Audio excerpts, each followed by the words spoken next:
ঐতিহাসিক পদক্ষেপ দেশের সর্বোচ্চ আদালত সুপ্রিম কোর্টের। আমাদের রাজ্যে বারংবার বা হামেশাই আপনারা শুনতে পান যে মিথ্যা মামলায় পুলিশ ফাঁসিয়েছে, কোনো সিসিটিভি ফুটেজ নেই, এমনকি সিসিটিভি ফুটেজ থাকলেও সেটা পাল্টে দেয় পুলিশ। কিন্তু এবার আর সেটা হবে না। এবার যা নির্দেশ দিয়েছে তাতে রাজ্যের পুলিশ প্রশাসন এবং রাজ্য সরকারের ওপর চাপ বাড়ল। কী হয়েছে চলুন বিস্তারিত দেখে নেওয়া যাক। দেশের থানাগুলিতে সিসিটিভি ক্যামেরা থাকলেও তার ফুটেজ নিয়ে সবসময় সমস্যায় পড়তে হচ্ছে আদালতকে। কখনো বলা হচ্ছে ক্যামেরা খারাপ, কখনো বা মেমোরি ফুল। এই পরিস্থিতিতে দেশের পুলিশ স্টেশনগুলির ভোল পাল্টে সেগুলিকে প্রযুক্তি নির্ভর করার কথা ভাবছে সুপ্রিম কোর্ট।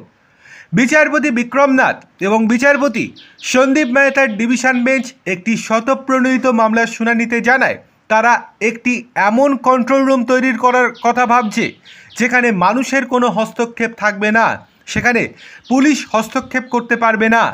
আর এই ব্যবস্থা তৈরির জন্য দেশের আইআইটিগুলির মতো প্রতিষ্ঠানের সাহায্য নেওয়া হচ্ছে। হঠাৎ কেন এই আলোচনা? একটি সংবাদপত্রের প্রতিবেদন দেখে উদ্বিগ্ন হয় শীর্ষ আদালত। সেই প্রতিবেদনে বলা হয় গত 8 মাসে রাজস্থান এবং পশ্চিমবঙ্গে পুলিশ হেফাজতে 14 জনের মৃত্যু হয়েছে। এরপর বিভিন্ন থানার কাছে সিসিটিভি ফুটেজ চাওয়া হলে নানা রকম অজুহাত দেখিয়েছিল পুলিশ। এই ঘটনার পর 4 সেপ্টেম্বর সুপ্রিম কোর্ট স্বতঃপ্রণোদিত মামলা দায়ের করে। আদালত এই দিন পর্যবেক্ষণে বলেছে বিষয়টি নজরদারির।